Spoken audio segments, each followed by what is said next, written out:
नमस्कार साथियों, स्वागत है आप सभी का आपके अपने YouTube channel success by AD sir and team में। साथियों, मैंने पिछले एपिसोड में आप लोगों को साधारण ब्याज के कुछ प्रश्न कराए हैं। बाकी के जो प्रश्न है मैं आप लोगों को प्रैक्टिस सेशन लेकर के आऊंगा, कराऊंगा। मैंने बेसिक लगभग सारे जो छोटे वनडे एग्जाम में आते हैं वो मैंने करा रखे हैं। आज का जो सेशन है वो चक्रवृद्धि ब्याज का है। आज आप लोगों के साथ में चक्रवृद्धि ब्याज डिस्कस करूंगा। आप लोगों से एक बात है कि आप लोग वीडियोस देखते हो लेकिन लाइक बहुत कम आते हैं। आप लोग लाइक भी साथ साथ में कर दिया करें और शेयर भी करें अपने दोस्तों के साथ। चलिए आज के चैप्टर चक्रवृद्धि ब्याज के बारे में हम लोग डिस्कस करते हैं। चक्रवृद्धि ब्याज एक्चुअली में है क्या? अभी अभी हमने पढ़ा था साधारण ब्याज पढ़ा था। क्या पढ़ा था हमने? साधारण ब्याज पढ़ा था। साधारण ब्याज और चक्रवृद्धि ब्याज में मैं अंतर बताता हूं क्या होता है।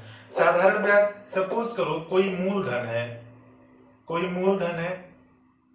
1000 रुपए और दर है आपका 10%।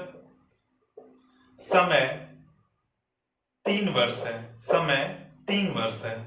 इसके लिए क्या होगा आपका कि 1000 रुपए पर हर साल 10% ब्याज मिलेगा। कब? जब बात होगी साधारण ब्याज की। 10% यहां मिलेगा, यानी 1000 का 10% कैलकुलेट करोगे तो 100 पहले साल।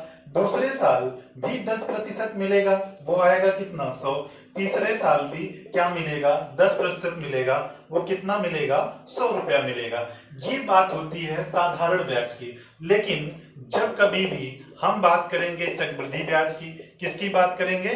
चक्रवृद्धि ब्याज की। अच्छा, इसका मतलब ये है, जब मैंने साधारण ब्याज की बात करी है तो साधारण ब्याज हमेशा डायरेक्टली किस पर लगता है? मूलधन पर लगता है। लेकिन हम चक्रवृद्धि ब्याज की बात करें। अच्छा, मैंने एक बात बताना है आप लोगों ने कि ये पूरा का पूरा क्या हुआ है? साधारण ब्याज हुआ है। ये क्या हुआ है? साधारण ब्याज, यानी कि 300 रुपए साधारण ब्याज हुआ 3 साल का। कब? जब 10% वार्षिक यदि ब्याज दे है तब। लेकिन यदि हम चक्रवृद्धि ब्याज की बात करें तो चक्रवृद्धि ब्याज एक ऐसा ब्याज होता है जो कि ब्याज पर भी ब्याज लगता है। तो आइए देखते हैं। हमने 3 साल का ऐसे बनाया, ये पहले साल को शो करेगा, ये दूसरे साल को, ये तीसरे साल को शो करेगा। तो अभी इसको हम रहने देते हैं। 10% यदि वार्षिक ब्याज की दर है तो ये कितना मिलेगा? यहां 100 रुपए मिलेगा। पहले साल तो 100 रुपए मिलेगा, लेकिन दूसरे साल इस पे तो मिलेगा 10%, इस पे 10% मिलेगा 100 रुपया। लेकिन इस ब्याज पे, पहले साल वाले ब्याज पे भी ब्याज मिलेगा। एक साल बीत गया, दूसरे साल में आ रहे हो तो इस पे भी ब्याज मिलेगा, यानी इसका 10% कितना मिलेगा? 10। तीसरे साल में आ जाओ।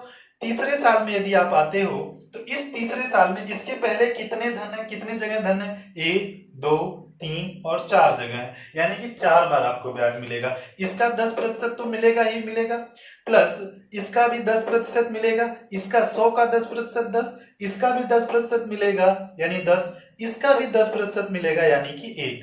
यानी अब जरा देखो कि कुल कितना ब्याज हुआ? 100 100 100 300 10 10 10 30 और 31, यानी कि कुल चक्रवृद्धि ब्याज की बात करें तो कितना होगा? 331 होगा। यही अंतर होता है किसमें? साधारण ब्याज और चक्रवृद्धि ब्याज में। चक्रवृद्धि ब्याज जिस साल का आप ब्याज कैलकुलेट करोगे उसके पहले जितने भी साल होंगे, जो भी ब्याज मिला होगा, ब्याज पे भी ब्याज कैलकुलेट होगा। यही अंतर होता है किसमें? चक्रवृद्धि ब्याज और साधारण ब्याज में।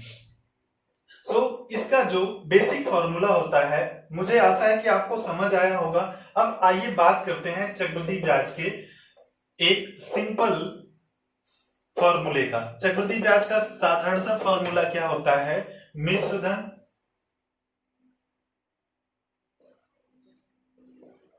धन बराबर मूलधन 1 प्लस दर बटे 100 की पावर समय। ये होता है क्या? चक्रवृद्धि ब्याज का यानी चक्रवृद्धि ब्याज का फॉर्मूला होता है। और आपको पता है कि मिश्र धन जो होता है वो होता है मूलधन प्लस चक्रवृद्धि ब्याज। चक्रवृद्धि ब्याज के केस में मूलधन प्लस चक्रवृद्धि ब्याज ये दोनों मिलाकर के क्या होगा आपका मिश्र धन होगा। यानी कि मूलधन जब निकालना होगा तो चक्रवृद्धि ब्याज माइनस कर दोगे किसमें से, मिश्र धन में से, तो क्या आ जाएगा आपका, मूलधन आ जाएगा। यानी इंग्लिश में आप बोलते हो मिश्र धन को अमाउंट बोलते हो, मूलधन को प्रिंसिपल बोलते हो,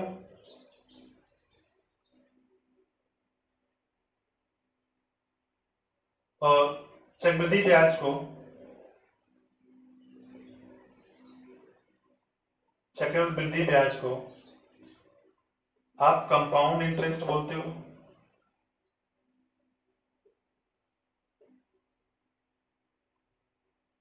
ये है, यानी कि समय को तो आपको पता है, समय को टाइम बोलते हो।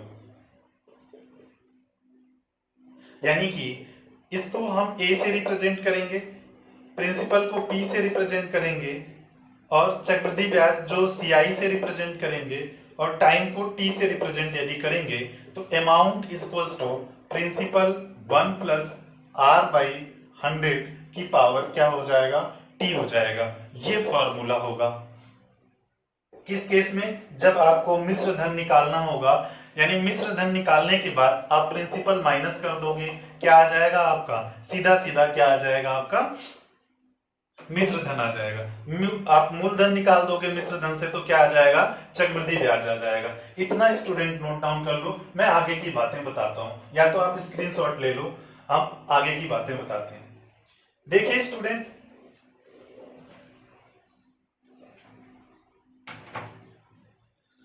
जो मैंने अभी अभी प्रश्न लिखा था, यानी मूलधन, हमने कहा था कि 1000 रुपए है। समय लिखा था मैंने, समय दिया हुआ था 3 वर्ष,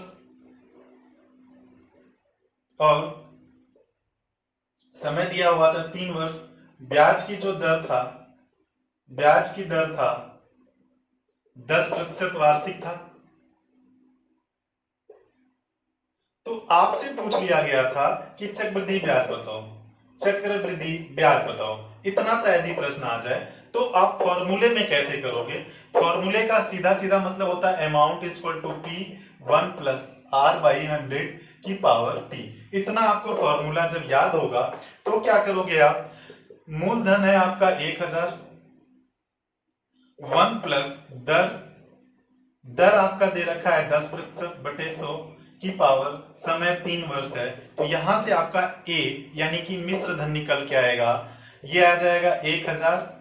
इससे ये कैंसिल आउट हो जाएगा, 10 एकम 10 और 1 11, यानी 11 बटे 10, जबकि पावर 3 है तो 3 बार लिखोगे 11 बटे 10।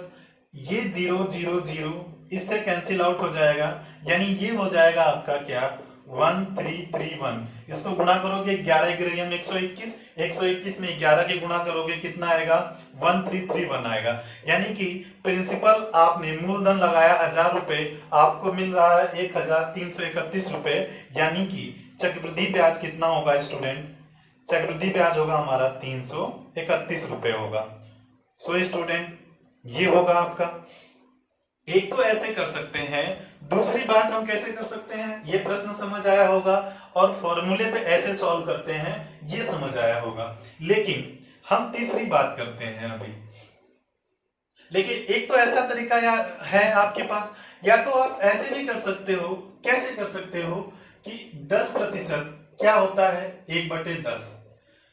बात है 3 वर्ष की, कितने वर्ष का बात है, 3 वर्ष की बात है। इस बात को ध्यान से समझना, जब 3 वर्ष की बात है तो डिनोमिनेटर यानी हर का क्यूब कर दो, 1000, ये होगा आपका प्रिंसिपल, 10 और 1 11, यानी कि जो न्यूमरेटर है उसको जोड़ दो डिनोमिनेटर में, यानी अंश को हर में जोड़ दो, कितना आएगा 11, यानी 11 का जो क्यूब होगा 1331, ये आएगा आपका अमाउंट, यानी कि अमाउंट 1331 होगा, प्रिंसिपल 1000 होगा।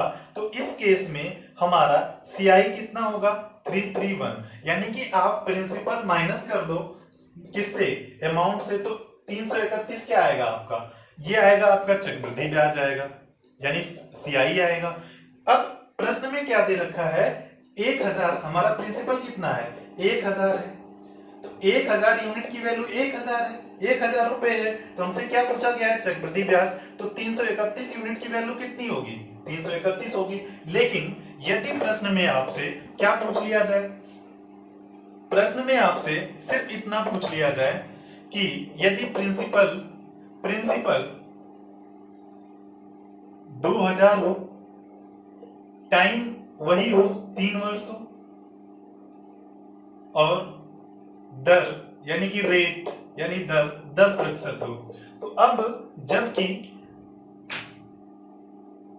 ये हमारा प्रिंसिपल, अब मैंने क्या करा कि 10% का फ्रैक्शनल वैल्यू कितना होगा, 1/10, यानी कि जो 10 का क्यूब होगा वो प्रिंसिपल होगा, 11 का क्यूब होगा वो अमाउंट होगा, इनका डिफरेंस चक्रवृद्धि ब्याज आएगा। अब ये प्रिंसिपल 1000 यूनिट की वैल्यू कितना दे रखा है हमारे प्रश्न में, 2000 दे रखा है। कितना गुना हुआ, 2 गुना हुआ। तो यदि आपसे अमाउंट पूछेगा, मिश्र धन पूछेगा, तो ये भी 2 गुना हो जाएगा, 2662। और आपसे चक्रवृद्धि ब्याज पूछेगा तो ये भी 2 गुना हो जाएगा, कितना हो जाएगा, 662, ऐसे हो जाएगा। अदरवाइज ये डायरेक्टली आप कर पाओगे, अदरवाइज आप फॉर्मूला भी लगाओ। फॉर्मूला क्या होता है, amount is equal to principal. एक तो तरीका ये हुआ, फॉर्मूले पे आप कैसे करोगे, रेट बटे 100 की पावर टी। अब अमाउंट प्रिंसिपल आपका 2000 रुपए है, 1 प्लस रेट 10 है की पावर समय 3 वर्ष है, इससे ये कैंसिल आउट हो जाएगा। ये 2000 है, ये आ जाएगा आपका कितना, 10 है करना 10, 11/10, 11/10, 11/10, ये तीनों जीरो कैंसिल आउट हो जाएगा 3 जीरो से। अब 11 का क्यूब फिर से वही आ रहा है 1331 इंटू 2, तो यही आया स्टूडेंट, यही आया ना, 1331 का 2 गुना ही तो आया। ये पूरा 3-4 स्टेप करने के बाद आया। ये चीजें तो आप मेंटली कैलकुलेट कर सकते हो, 1000 की वैल्यू इतना, तो 1331 की वैल्यू इतना, तो इसकी वैल्यू कितना, तो ये आप कैलकुलेट करोगे तो 2662, यानी कि हमने मूलधन 2000 रुपए लगाया, हमको प्राप्त हुआ कितना, 2662 रुपए प्राप्त हुआ। तो हमारा जो ब्याज होगा यानी चक्रवृद्धि ब्याज होगा, माइनस करके आप कैलकुलेट कर सकते हो। एक तो ये हुआ। यदि बच्चे मैं दूसरी डिजिट लिखता हूं, सपोज मैं लिखता हूं कि मैंने लिखा कि मूलधन यानी प्रिंसिपल 16000 हो और दर 5% वार्षिक चक्रवृद्धि ब्याज हो और समय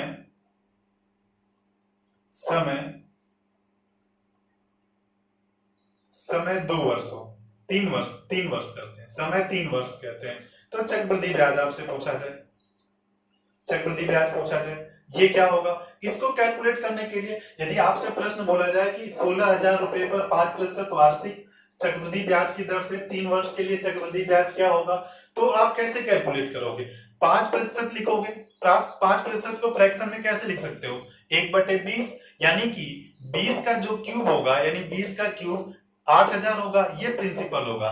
20 में इसका न्यूमरेटर कितना है, 1 है, 1 जोड़ लो कितना हो जाएगा, 21, यानी 21 का जो क्यूब होगा वो हमारा अमाउंट होगा। 21 का क्यूब होता है 9261, ये होता है। अब जब अमाउंट 9261 है, 9261 है, प्रिंसिपल 8000 है, इसका मतलब जो हमारा चक्रवृद्धि ब्याज होगा, जो चक्रवृद्धि ब्याज होगा वो कितना होगा, 1261 होगा। लेकिन हमारा प्रिंसिपल प्रश्न में 8000 ना हो करके, ये तो 8000 यूनिट है, कितना है, 16000 है, यानी 8000 यूनिट की वैल्यू 16000 है, 2 गुना हो रहा है। आपसे क्या पूछा गया है, चक्रवृद्धि ब्याज, इसका 2 गुना कर लो, 2 6 दूनी 12, 2 दूनी 4 1 5, 2 1 2, यानी कितना हो जाएगा, 2522। यदि आपसे मिश्र धन पूछा जाए इसमें भी 2 की गुणा कर लो, 2 12 5 9 दूनी 18, 1855, 18522, ये मिश्र धन होगा। 16000 क्या होगा हमारा, 16000 मूलधन दे ही रखा था, हमें ये निकालना था या ये निकालना था, आपसे कुछ भी पूछ सकता है। तो क्या करना है, यदि 2 साल का है, यदि 3 साल का है तो क्यूब कर दो, लेकिन 3 साल का है, लेकिन यदि 3 साल का है तो क्या करना है हमें, 3 साल का है यदि तो क्या करना है, हमें क्यूब कर देना है। 2 साल का है तो उसे क्या करना होगा, 2 साल का है तो स्क्वायर करो, 3 साल का है तो क्यूब कर दो। और स्टूडेंट इस तरह से आप उसको कैलकुलेट कर पाओगे। चलिए आप इतना नोट डाउन कर लो, हम अगले प्रश्न पर बढ़ते हैं। सो स्टूडेंट अगला प्रश्न है 5,000 रुपए पर 3 वर्षों का 10% वार्षिक चक्रवृद्धि ब्याज की दर से चक्रवृद्धि ब्याज कितना होगा, यही है आपको कैलकुलेट करना है। एक तो आप फॉर्मूले पे करोगे, amount is equal to principal 1 plus R बटे 100 की पावर टी, यानी कि मिश्र धन बराबर मूलधन ब्रैकेट में 1 प्लस दर बटे 100 की पावर टी, ये लिखोगे आप। तो अब देखते हैं कि amount is equal to principal 5,000 दे ही रखा है, 1 प्लस दर कितना है 10 बटे 100, समय कितना है 3 वर्ष, 0 से 0 कट जाएगा, 5,000 1 प्लस 1/10, इसको जब आप कैलकुलेट करोगे तो 10 सेकंड में 10 और 1 11, यानी कि 5,000 इंटू 11 बटे 10, जबकि पावर 3 है तो कितनी बार होगा, 3 बार होगा, 11 बटे 10, 3 0 से 3 0 कैंसिल आउट हो जाएगा, 5 इंटू 11 का क्यूब आपको वर्बली याद होना चाहिए 1331, यानी कि 5 एकम 5, 5 तिया 15, 5 तिया 15 1 16, 5 एकम 5 1 6, यानी कितना आ जाएगा 6655। ये तो हमारा मिश्र धन हो गया। जो मिश्र धन होता है प्रिंसिपल प्लस सीआई होता है, यानी कि जब मैं सीआई माइनस कर दूंगा, प्रिंसिपल माइनस कर दूंगा अमाउंट से, तो सीआई आ जाएगा। तो अमाउंट हमारा 6655 है, माइनस हमने क्या कर दिया 5,000, तो यही आ गया क्या हमारा सीआई आ गया, कितना आएगा 1655, ये क्या आ जाएगा हमारा सीआई आ जाएगा। एक तो तरीका ये हुआ स्टूडेंट जो आप फॉर्मूले पे करते हो। दूसरा तरीका आप कैसे कर सकते हो, इसको नोट डाउन कर लेना वीडियो पॉज करके। दूसरा तरीका आप ऐसे कर सकते हो कि 10% लिखो, 10% फ्रैक्शन में कितना होता है 1/10, यानी कि जो डिनोमिनेटर है यानी जो हर है उसका 3 साल, समय कितना है 3 साल है, तो इसका क्यूब कर दो, ये आ जाएगा आपका 1000, ये प्रिंसिपल को डिनोट करेगा, और 10 में इसका अंश जोड़ दो यानी 11 हो जाएगा, 11 का क्यूब कर दो, ये होगा आपका अमाउंट यानी मिश्र धन होगा 1331। इन दोनों का अंतर क्या होता है चक्रवृद्धि ब्याज 331, जबकि अब यानी कि हमारा प्रिंसिपल मूलधन 1000 यूनिट होगा, अमाउंट यदि 1331 यूनिट होगा, तो सीआई हमारा कितना होगा, इन दोनों का अंतर 331 होगा। लेकिन प्रश्न में हमारा मूलधन 1000 ना होकर के कितना है 5000, इसका मतलब कितना गुना है 5 गुना है। आपसे जो पूछता है उसका 5 गुना कर दो, आपसे मिश्र धन पूछे तो इसका 5 गुना कर दो, आपसे सीआई पूछे तो इसका 5 गुना कर दो, 5 एकम 5 तिया 15, 5 तिया 15 1 16, ये आपका सीआई आएगा, ये आपका आंसर होगा। आप इसको नोट डाउन कर लो या इसका स्क्रीनशॉट ले लो। हम बढ़ते हैं स्टूडेंट अगले प्रश्न पर। अगला प्रश्न स्टूडेंट है, एक धनराशि 4% वार्षिक ब्याज की दर पर 2 वर्षों में 1352 हो जाती है, तदनुसार वह धनराशि कितनी है। यानी कि आपको क्या क्या दे रखा है, आपको दे रखा है मिश्र धन 1352 है, और मूलधन आपसे पूछ रखा है, प्रिंसिपल पूछ रखा है, और आपका समय दे रखा है 2 वर्ष, समय स्टूडेंट दे रखा है 2 वर्ष, और आपसे मूलधन पूछा है, और दर दे रखा है चक्रवृद्धि ब्याज की दर 4% है। अब स्टूडेंट फॉर्मूला क्या होता है, amount is equal to principal यानी मिश्र धन बराबर मूलधन 1 प्लस दर यानी कि रेट बटे 100 की पावर क्या समय यानी कि टी। अब देखो अमाउंट 1352 है, प्रिंसिपल हमें पता नहीं है, 1 प्लस रेट कितना है 4/100 की पावर कितना, टाइम 2 वर्ष है तो पावर 2 हो जाएगा। 4 से ये कितनी बार में कटेगा स्टूडेंट 25 बार में। अब ये P 25 एकम 25, यहाँ 1 है, 25 1 कितना हो जाएगा 26/25, पावर 2 है तो ये कितनी बार होगा 26/25, कितनी बार होगा 2 बार होगा। यहाँ क्या साइन आएगा, गुणा का आएगा 1352। अब जरा देखो P इंटू 26 का जो ये होगा 26, ये इंटू 26 है, यहाँ आएगा 1352 में भाग कर देगा 26 गुणे 26, लेकिन ये दोनों 25 जाएगा, यहां गुणा कर देगा, यदि इधर भाग है इधर जाके गुणा कर देगा, इधर गुणा है इधर आके भाग कर देगा, ये प्रिंसिपल की वैल्यू आएगी। 26 गुणे 26 ये 1352, 26 गुणे 26 आप लोगों को 26 का स्क्वायर पता होगा कितना होगा 676 इंटू 25 इंटू 25 625, ये आपका प्रिंसिपल आने वाला है। 6 दूनी 12, 7 दूनी 14 1 15, 6 दूनी 12 1 13, इससे कितनी बार में कैंसिल आउट हो जाएगा 2 बारी में, यानी प्रिंसिपल हो जाएगा 625 का 2 गुना कितना 1250, ये प्रिंसिपल होगा स्टूडेंट। एक बार आप इस मेथड को नोट डाउन कर लो, मैं आपको अगला बेहतरीन मेथड बताने वाला हूं, इसको इतना नोट डाउन कर लो या स्क्रीनशॉट ले लो। चलिए स्टूडेंट मैं इसको बताता हूं अगले तरीके से। अगला तरीका मैंने क्या बता रखा है कि 4% है, ब्याज की दर कितना है 4%, ब्याज की दर जब 4% है 4% 1/25 होता है, यानी कि 4/100 कितना होता है, कैंसिल आउट करोगे 1/25 होता है। 25 का स्क्वायर करो, क्योंकि बात 2 वर्ष की है, कितने वर्षों की है 2 वर्ष की है, जब 3 वर्ष का होता है तो क्यूब करो, लेकिन 2 वर्ष का है तो स्क्वायर करो। 25 का स्क्वायर 625, 25 का स्क्वायर कर दो, ये प्रिंसिपल होगा 625।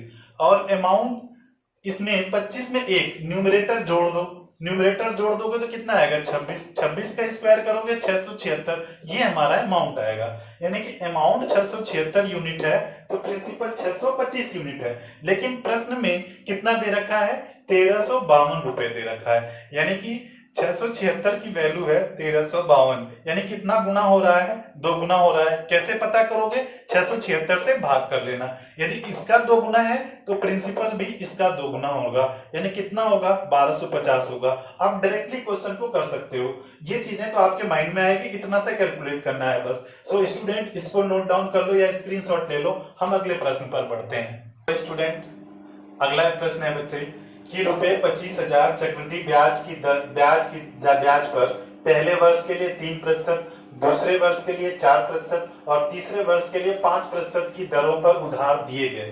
तदनुसार 3 वर्षों बाद उसको कुल कितना धन मिला, यानी कि आपको 25,000 रुपए मूलधन दे रखा है, मूलधन दे रखा है क्या 25,000, और आपके पास दर कितना है, दर देखो अलग अलग है, 3% पहले ईयर फर्स्ट ईयर के लिए है, सेकेंड ईयर के लिए है आपका, सेकेंड ईयर के लिए है आपका ब्याज की दर 4%, लेकिन थर्ड ईयर के लिए है कितना, थर्ड ईयर के लिए है 5%। ये अलग अलग है, पहले वर्ष अलग है, दूसरे वर्ष अलग है, तीसरे वर्ष अलग है। अभी तक हमने जो प्रश्न कराए हैं वो दोनों साल तीनों साल के लिए सेम ही था, एक ही ब्याज की दर थी। अब आपसे क्या पूछ लिया गया है, मिश्र धन कितना हो जाएगा, आपसे पूछ लिया गया है मिश्र धन। अब आपको पता ही है कि पहले साल दूसरे साल तीसरे साल यानी पूरा 3 साल का पूरा टोटल कैलकुलेट करना है। अब देखो इसको कैसे करेंगे हम, amount is equal to 25,000 principal, पहले वर्ष का ब्याज 1 + 3/100, दूसरे वर्ष का ब्याज 1 + 4/100 और तीसरे साल का ब्याज ब्रैकेट में 1 + 5/100। पहले साल का ब्याज 3%, दूसरे साल का 4%, तीसरे साल का 5%। ये हो जाएगा आपका 25,000 गुणे 103/100, 104/100, 105/100, ये होगा, ऐसे हो जाएगा। अब जरा देखो ये कैसे होगा, दोनों जीरो इन दोनों जीरो से कैंसिल आउट हो जाएगा, एक जीरो से कैंसिल आउट हो जाएगा, 25 से कितनी बारी में 25 से 4 बार में कैंसिल आउट हो जाएगा। 4 से यदि हम इसको कैंसिल आउट करना चाहें तो 4 से हम काट सकते हैं, 4 दूनी 8, 4 6 24, 26 बार में काट सकते हैं। अब यहाँ पे 10 बचा हुआ, यहाँ 5 से कैंसिल आउट करेंगे, 5 दूनी 10, 5 एकम 5, 5 दूनी 10 टाइम में काट सकते हैं इसको। 2 से हम इसको 13 बार में कैंसिल आउट कर सकते हैं। ये सारा कैलकुलेट होकर के 103 + 13 इंटू 13 इंटू 21 ये आएगा आपका। अब इसको कैलकुलेट करेंगे तो इसको मैं यहां लिखता हूं 13 × 39, 13 एकम 13 गुणे 21, ये आ जाएगा आपका।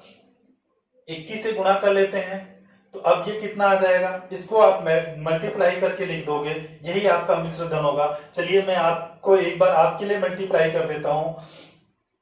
पहले आप क्या करना, चलो 9331, आपने 1 से मल्टीप्लाई किया इंटू 18, 6 1 7 6 2, ये कैलकुलेट करोगे तो 9 8 3 11, 7 3 10 और 1 11, 6 1 7 1 8 2, कितना आ जाएगा 28,119 रुपए आएगा। ये आपका मिश्र धन आएगा, यानी मूलधन इतना लगाया गया है 25,000, तो मिश्र धन देख लेना, कैलकुलेशन आप खुद से कर लेना। और स्टूडेंट होता है कभी कभी कि कैलकुलेशन मिस्टेक हो जाती है, क्योंकि वीडियोस में ऐसा नहीं होता कि हम वीडियो शूट करने के बाद उसमें कुछ एडिट वगैरह कर रहे हैं, वैसे ही वीडियो अपलोड कर देते हैं। तो आप एक बार देख लिया करें, और ह्यूमन एरर होती रहती है, छोटे मोटे कई मिस्टेक, तो एक बार आप देख लिया करना, पढ़ाते समय ऐसे हो जाया करता है। तो मुझे आशा है कि ये पूरा करेक्ट होगा, आप इसको नोट डाउन कर लो, आप खुद से एक बार कैलकुलेशन चेक कर लेना।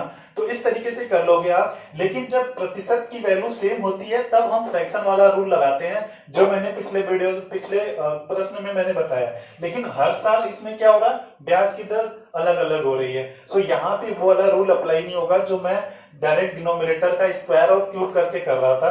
तो इसको इस तरीके से करना होगा। आप लोगों की कैलकुलेशन फास्ट होगी तो इसको करने में ज्यादा कुछ समय नहीं लगेगा। या तो आप इसको ऐसे ट्री बना के कर सकते हो। कैसे कर सकते हो मैं अभी समझाता हूं, इतना नोट डाउन कर लो। मुझे लगता है ये बेस्ट रहेगा आपके लिए, क्योंकि आपने इस तरीके में कुछ सीख भी रखा है और वैसे भी। अच्छा, इसको इस तरीके से कर सकते हो कि 25,000 पहले साल 3%, तो यहाँ 3% का ब्याज आएगा। अगले साल 4%, तो यहाँ और यहाँ तो इसका आएगा, इसका 4% प्लस ये जो आएगा इसका भी 4%। अगले साल 5% लगेगा, इसका 5% आएगा डायरेक्टली, इसका भी 5% आएगा, इसका भी 5% आएगा और इसका भी 5% आएगा। ये सारा टोटल ऐड करने के बाद तब क्या होगा, ये पूरा ये चक्रवृद्धि ब्याज होगा। जब इसमें आप ऐड कर दोगे इन सारों को उठा के, तो वो क्या हो जाएगा, मिश्र धन हो जाएगा। इस तरह से कैलकुलेट कर सकते हो। आई होप कि आप समझ पाओगे मैं यहाँ पे जो कह रहा हूँ। यदि ऐसा नहीं होता तो आप कमेंट सेक्शन में बताना कि नहीं, ये वाला भी तरीका बताना। आप लोग कमेंट बहुत कम करते हो, इस वजह से मैं आप लोगों के लिए छोड़ रहा हूँ, ये आप करना और बताना कमेंट में। अगले प्रश्न पर पढ़ते हैं हम लोग। स्टूडेंट अगला प्रश्न है, रुपए 30,000 पर 7% प्रतिवर्ष की दर से कुछ अवधि के लिए चक्रवृद्धि ब्याज होगा। यहाँ पे चक्रवृद्धि ब्याज रुपए 4,347 है, अवधि ज्ञात कीजिए, यानी समय ज्ञात करना है। हमारे पास मूलधन है 30,000 रुपए, हमारे पास ब्याज दे रखा है। कौन सा ब्याज है हमारे पास, चक्रवृद्धि ब्याज है। चक्रवृद्धि ब्याज है 4,347 है, मूलधन चक्रवृद्धि ब्याज, और इसके बाद हमसे क्या पूछ लिया है, समय पूछ लिया है। जबकि ब्याज की दर दे रखा है, कितना है, 7% है। ब्याज दे रखा है कितना है, 7% है। सो स्टूडेंट इसको हम कैसे करेंगे, अब जरा देखो, यदि आप मूलधन में चक्रवृद्धि ब्याज जोड़ दोगे तो क्या आएगा, मिश्र धन आएगा। चलिए जोड़ते हैं, 30,000 प्लस 4,347, यानी कि टोटल मिश्र धन जो आएगा 34347। तो ये हमारा मिश्र धन है 34347। मूलधन हमारा 30,000 है। 1 प्लस दर कितना है, 7% बटे 100 की पावर, हमें टाइम निकालना है, ये टी निकालना है। ये यहां आ जाएगा आपका 34347 अपॉन 30,000। 30,000 ये आ जाएगा 107 बटे 100, ये हो जाएगा की पावर टी। ये एक बार चेक करना, यही है, ठीक।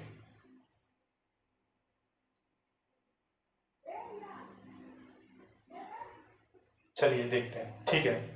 अब इसको हम कैंसिल आउट करते हैं। 3 से कैंसिल आउट करेंगे तो 1 0 0, 10,000 हो जाएगा। 3 एकम 3, 3 एकम चौक को 12, 1 आएगा, 3 चौक को 12, 3 9 27, यानी ये आ जाएगा 1449 आ रहा है, और नीचे आ रहा है 10,000, यानी 1449। यदि हम देखें तो 107 का स्क्वायर है और नीचे कितना है, 100 का स्क्वायर है।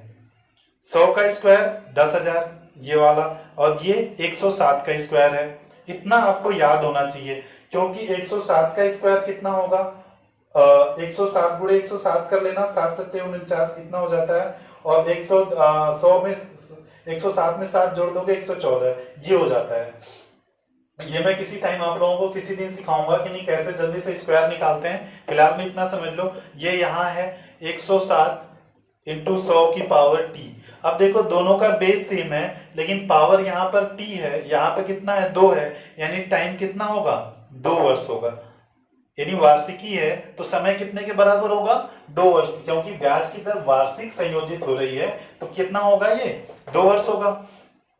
एक तो ऐसे कर सकते हो स्टूडेंट, दूसरा तरीका मैं आप लोगों को समझाता हूं कि कैसे करोगे। आई होप ये समझ आया होगा फॉर्मूले पे, क्योंकि हमें बेस सेम है, पावर इक्वेट कर सकते हो। टी इधर है, इधर 2 है, तो टी की वैल्यू कितनी होगी 2 वर्ष होगी। सो स्टूडेंट देखो अगला तरीका कैसे करेंगे हम। अगला तरीका हम ऐसे कर सकते हैं कि यदि हमने देखा है ब्याज की दर 7% है, तो कोई भी चीज यदि वो हम क्या लिख लेंगे, 2 चीजें लिखेंगे, अमाउंट और प्रिंसिपल। अब अमाउंट हमारे पास कितना है, अमाउंट है हमारे पास प्रिंसिपल लिख लेते हैं 30,000 है, और अमाउंट हमारे पास कितना है 34347, यानी कि प्रिंसिपल में आप चक्रवृद्धि ब्याज जोड़ लोगे तो अमाउंट आ जाएगा। जब तक बेटा कटे इसको काट लो, कैंसिल आउट कर लो, ये आ जाएगा 3 एकन्नम 3 एकन्नम चौक को 12, 3 चौक को 12, 3 9 27। अब जरा देखो ये पक्का है, या तो स्क्वायर बनेगा या तो क्यूब बनेगा। तो देखने से लग रहा है कि ये स्क्वायर है, ये 100 का स्क्वायर है, और ये कितने का स्क्वायर है 107 का स्क्वायर है। यानी जब ये स्क्वायर बनता है तो 2 वर्ष, यदि ये स्क्वायर बनता है, इस बात को ध्यान से समझो, जब ये स्क्वायर बनता है तो 2 वर्ष, लेकिन जब ये क्यूब बनेगा तो 3 वर्ष होगा। साथ ही साथ हमें ये भी चेक करना है क्या जो हमारा रेट दे रखा है वो 7% आ रहा है क्या। 100 पे 107 होगा तो कितना होगा 7% होगा या नहीं होगा। साथ ही साथ में ये भी चेक हो जाएगा। तो यानी यदि वो क्यूब होगा तो 3 वर्ष, स्क्वायर होगा तो 2 वर्ष। सो स्टूडेंट इतना नोट डाउन कर लो या स्क्रीनशॉट ले लो। सो स्टूडेंट आज के लिए हम इतना ही रखते हैं। अगले एपिसोड में चक्रवृद्धि ब्याज के अच्छे प्रश्न लेकर के आपसे मिलेंगे जो कि एग्जाम में आए हुए हैं। आप लोगों को वही टाइप पढ़ाया जाता है, वही क्वेश्चन पढ़ाया जाता है जो कॉम्पिटिटिव एग्जाम में आए हुए हैं। सो स्टूडेंट आप लोगों को हमारी इस वीडियो से यदि आप लोगों को फायदा पहुंच रहा है, लाभ हो रहा है, तो आप ऐसे ना बैठा करें, आप इसको शेयर भी किया करें, कमेंट भी किया करें, लाइक भी किया करें, और जो लोग नए हैं चैनल को सब्सक्राइब करना ना भूलें। चलिए अगले एपिसोड में फिर मिलेंगे, तब तक आप लोग मेहनत करते रहो। Bye bye.